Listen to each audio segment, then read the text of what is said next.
ನಾನು ಅಶ್ವಿನಿ ರಾಮಪ್ರಸಾದ್ ಅಂತ, audio company from 40 years.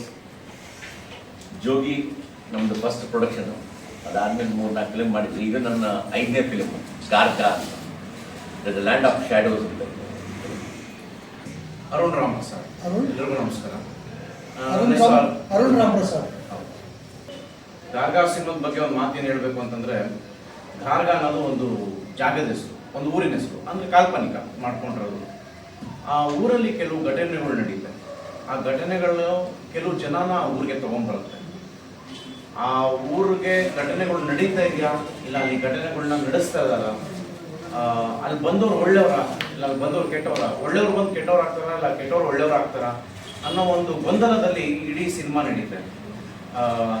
Producer sir ಹೇಳ್ದಂಗೆ ಚಿಕ್ಕಮಗಳೂರು, ದಾಂಡೇಲಿ, ಮಂಗಳೂರು, ಉಡುಪಿ ಈ ಎಲ್ಲ ಶೂಟಿಂಗ್ ನಡೆದಿದೆ. ಸೆಟ್ ಅಂತ ಹಾಕಿರೋದು ನಾವು ಒಂದೇ ಜಾಗದಲ್ಲಿ ಬ್ಯಾಂಗ್ಳೂರಲ್ಲಿ ಒಂದು ಸಾಂಗ್ಗೆ ಶಿವಂದು ಸಾಂಗ್ ಒಂದು ಸೆಟ್ ಹಾಕಿದ್ವಿ. ಅದು ಬಿಟ್ಟು ಬೇರೆ ಎಲ್ಲ ಮಿಕ್ಕಿದ ಅಷ್ಟು live locations. Arun Sagar sir ಇದ್ದಾರೆ, ಸಾಯಿ ಕುಮಾರ್ ಸರ್ ಇದ್ದಾರೆ, ಸಂಪತ್ ರಾಜ್ ಅವರು ಇದ್ದಾರೆ, ದೇವ್ ಗಿಲ್. ಸೊ ಒಂದು ತುಂಬ ದೊಡ್ಡ ತಾರಾ ಸ್ಟಾರ್ಸಲ್ಲಿ ಮಾಡಿರೋಂಥ ಒಂದು ಸಿನಿಮಾ. ಟ್ರೈಲರ್ ರಿಲೀಸ್ ಆಗಿದೆ. ಟ್ರೈಲರ್ಗೆ ಒಳ್ಳೆಯ ಪ್ರತಿಕ್ರಿಯೆ ಬರ್ತದೆ ಎಲ್ಲ ಕಡೆಯಿಂದ. ಅದೇ ರೀತಿ ನೀನು ನನಗೆ ಒಂದು ಲವ್ ಸಾಂಗ್ ಕೂಡ ತುಂಬ ಚೆನ್ನಾಗಿ ಹಿಟ್ ಆಗಿದೆ.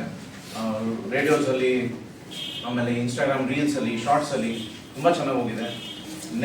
ಮೊನ್ನೆ 2 days ಬ್ಯಾಕ್ ಬಂಗಾರಿ ಯಾರೇ ನೀ ಬುಲ್ಬುಲ್ ಗಜಾದ ಸಾಂಗ್ನ ನಾವು ರೀಮಿಕ್ಸ್ ಮಾಡಿ ಈ ಸಿನಿಮಾಗೆ ಯೂಸ್ ಮಾಡಿದ್ದೀವಿ. ಅದಕ್ಕೂ ತುಂಬ ಒಳ್ಳೆ ಪ್ರಕ್ರಿಯೆ ಬಂದಿದೆ.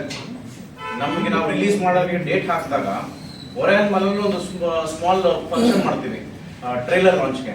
ಆ ಲಾಂಚಲ್ಲಿ ಏನಾಗುತ್ತೆ, ಒಂದು ಈ ಸಾಂಗ್ ರಿಲೀಸ್ ಆಗ್ತದೆ 29ನೇ ತಾರೀಕು ರಿಲೀಸ್ ಆಗ್ತದೆ ಅಂತ ಒಂದು ಶಾರ್ಟ್ ಆ್ಯಡ್ ಕೂಡ ಹಾಕ್ತೀವಿ.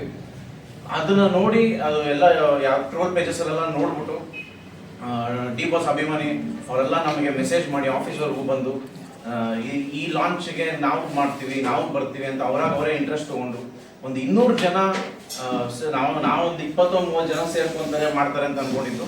ಒಂದು 200 ಜನ ಸೇರ್ಕೊಂಡು ಆ ಸಾಂಗ್ನ ಅವರೇ ಲಾಂಚ್ ಮಾಡಿದ್ರು. ಸೊ ಅವರಿಲ್ಲ, ಆದರೆ ಅವರ ಸೆಲೆಬ್ರಿಟೀಸಿಂದ ಸಾಂಗ್ ಲಾಂಚ್ ಆಯಿತು. ಬಿಸ್ನೆಸ್ ಪಾಯಿಂಟ್ ಆಫ್ ವ್ಯೂಲಿ ಸಿನಿಮಾ ಮಾಡ್ಕೊಂಡು ಹೋದ್ರೆ ಅದು ಬ್ಯಾಕ್ ಟು ಬ್ಯಾಕ್ ಬರುತ್ತೆ. ಅವರು ಪ್ಯಾಷನೆಟ್ ಪಾಯಿಂಟ್ ಆಫ್ ವ್ಯೂಲಿ ಒಳ್ಳೆ ಕತೆಗೆ ವೇಟ್ ಮಾಡಿ ಒಂದು ಕತೆನೇ ಹೀರೋ ಆಗಿರೋಂಥ ಸಿನಿಮಾ ಗಾರ್ಗ. ಅಂದ್ರೆ ಇದರಲ್ಲಿ ಅವ್ರು ಹೇಳ್ದಂಗೆ ಮಗನ್ನ ಇಂಟ್ರೊಡ್ಯೂಸ್ ಮಾಡ್ತಾ ಇದೀನಿ, ಈ should be the centre of the film. ಆ ಥರ ಇಲ್ಲ, ಕಂಪ್ಲೀಟ್ ಗಾರ್ಗಾಗೆ ಸೆಂಟರ್ ಆಫ್ ದ ಫಿಲಮೇ ಕತೆ. ಸೊ ಅದ್ರಲ್ಲಿ ನಾನಾಗ್ಲಿ ಬೇರೆಲ್ಲರೂ ಒಂದೊಂದು ಪಾತ್ರ ಆಗಿ ಬಂದು ಹೋಗೋದಿರುತ್ತೆ. But hero is the story for Garga. Second Aptha Mitra ಆಗ್ಬೋದಾ? ಸೆಕೆಂಡ್ ಆಪ್ತ ಮಿತ್ರ ಆಗ್ಬೋದಾ ಇದು ಅಂತ? ಕಂಟೆಂಟ್ ಎಲ್ಲ ಅದೇ ರೀತಿ ಅದೇ ಅದು ಪ್ರಯತ್ನ ನಾವು ಮಾಡಿದ್ದೀವಿ ಸರ್. ಎಲ್ಲೂ ಲೂಪ್ಗಳು ಬಿಟ್ಟಿಲ್ಲ, ಎಲ್ಲ ಪಕ್ಕಾ ಮಾಡಿದ್ದೀವಿ. ಒಂದು 10-15 ಮಿನಿಟ್ಸ್ ಒಳಗಡೆನೆ ಒಬ್ಬ ಆಡಿಯನ್ಸ್ನ ಸಿನಿಮಾ ಒಳಗಡೆ ಕರ್ಕೊಂಡು ಹೋಗ್ಬಿಡುತ್ತೆ. ಸೊ ನಮಗೆ ಆ ಗ್ಯಾಪ್ ಇಲ್ಲ. ನಾನು ಇಲ್ಲಿ ಕೂತಿದ್ದೀನಿ, ಅದು ಸ್ಕ್ರೀನು ನನ್ನ ಗ್ಯಾಪ್ ಇರೋದಿಲ್ಲ. ಒಂದು ಸ್ವಲ್ಪ ಹೊತ್ತರೊಳಗಡೆ ನಾವೆಲ್ಲರೂ ಆ ಕತೆ ಒಳಗಡೆ ಇನ್ವಾಲ್ವ್ ಆಗಿ ನಾವು ಅಲ್ಲಿ ಎಲ್ಲೋ ಒಂದು ಪಾತ್ರದಲ್ಲಿ ಇದೀವಾ, ನಮ್ಮ ಸುತ್ತಮುತ್ತ ಇಲ್ಲಿ ನಡೀತಾ ಇದೆಯಾ, ಗಾರ್ಗಲ್ಲಿ ನಾವು ಗಾರ್ಗ ಒಳಗಡೆ ಇದೀವಾ ಅನ್ನೋದು ಒಂದು ಕ್ವಶನ್ ಮಾರ್ಕ್ ಬಂದ್ಬಿಡುತ್ತೆ. ಅಷ್ಟು ಒಂದು ಥಿಯೇಟ್ರಿಕಲ್ ಎಕ್ಸ್ಪೀರಿಯನ್ಸ್ ಇದೆ.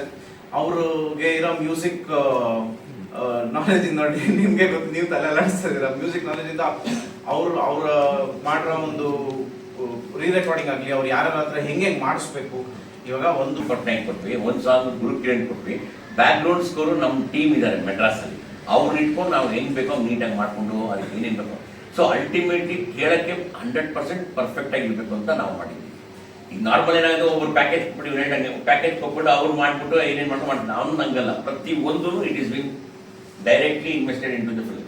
ಮಾಡಿದ್ರೆ ಒಂದು ಟ್ರೈನಿಂಗ್ ಅನ್ನೋದು ಇರುತ್ತೆ, ಯಾವುದಕ್ಕೆ ಇಲ್ಲ. ಅದಕ್ಕೋಸ್ಕರ ನಾನು ನೀನಾಸಮ್ಗೆ ಇದು ಮಾಡಿ ಅವ್ರಿಗೆ ಕಳಿಸಿ ಟ್ರೈನ್ ಅಪ್ ಮಾಡ್ತೀವಿ. 1 year 2 years ಮಾಡ್ತೀವಿ. ಥಿಯೇಟ್ರ್ ಎಲ್ಲ ಮಾಡಿ ರಂಗಾಯಣ ಮತ್ತು ಇವರು ಬೆನಕ